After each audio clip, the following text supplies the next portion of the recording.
Hello everyone, welcome to my YouTube channel.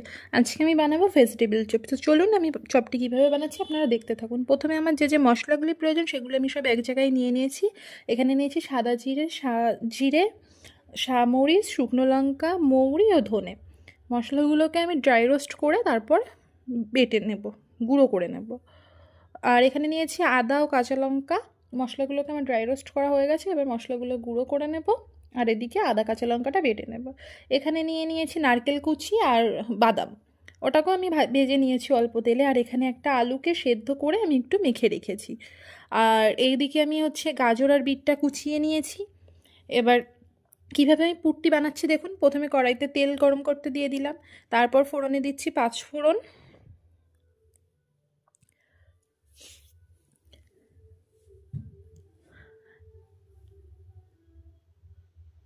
এবারে দিয়ে দিচ্ছি আদা কাঁচা লঙ্কার ওই পেস্টটি,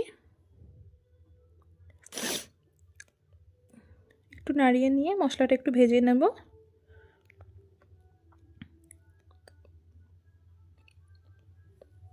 এবার দিয়ে দেব ওই গাজর আর বিট কুচিগুলো।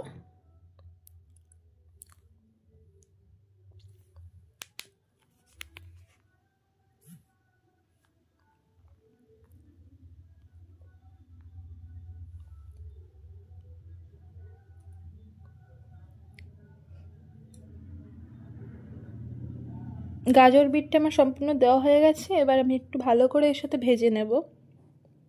একটু জলও দিতে হবে, সামান্য একটু জল দিয়ে তারপর এটাকে ঢাকা দিয়ে সেদ্ধ করতে হবে, নয়তো আবার সেদ্ধ হবে না।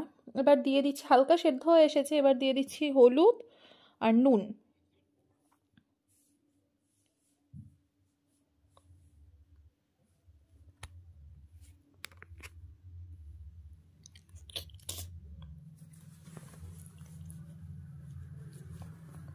নুন হলুদটা দিয়ে আমি একটু মিশিয়ে নিচ্ছি ভালো করে। এটা থেকে জল বেরোচ্ছে, সেই জলটাতে একটু সেদ্ধ হয়ে যাবে। আর সামান্য একটু জল দিয়েছিলাম আমি এখানে, সেটা এখানে দেখানো হয়নি।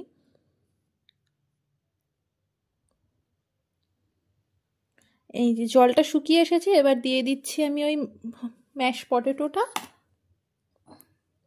তারপর দিচ্ছি একটু চালের গুঁড়ো,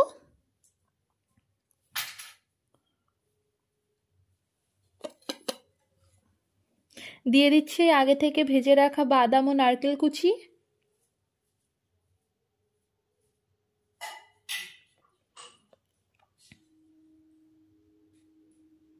সমস্ত কিছু ভালো করে মিশিয়ে নিচ্ছি। পুরটা একটু শুকনো শুকনো করেই বানাতে হবে। ওই ভাজা মশলাটা দিয়ে দিলাম। এবার দিচ্ছি চিনিটা একটু বেশি পরিমাণে দেবেন, একটু যাতে মিষ্টি মিষ্টি টেস্টটা আসে।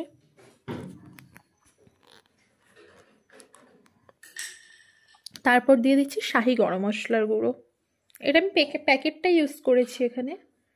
আচ্ছা, আমি ওটা নামিয়ে আমি সমস্ত চপগুলোকে বানিয়ে নিয়েছি। চপগুলোকে আমি করেছি, প্রথমে অ্যারারুট গুলে নিয়েছিলাম আর একটা বাটিতে, আর একটা বাটিতে আমি ব্রেড ক্রাম্বস নিয়েছিলাম। তো প্রথমে অ্যারারুটে গুলে চুবিয়ে নিয়ে তারপরে ব্রেড ক্রাম্বস মাখিয়ে এটা আমি দুবার করেছি, রিপিট করেছি। তো এই যে এইভাবে আমার চপগুলো সব বানানো হয়ে গেছে। এবার তেল গরম হয়ে গেছে, চপগুলো এবার আমি এক এক করে ভেজে নেব।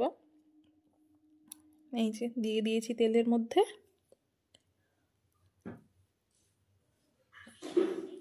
এইভাবে আমি সমস্ত চপগুলোকে ভেজে নিয়েছিলাম।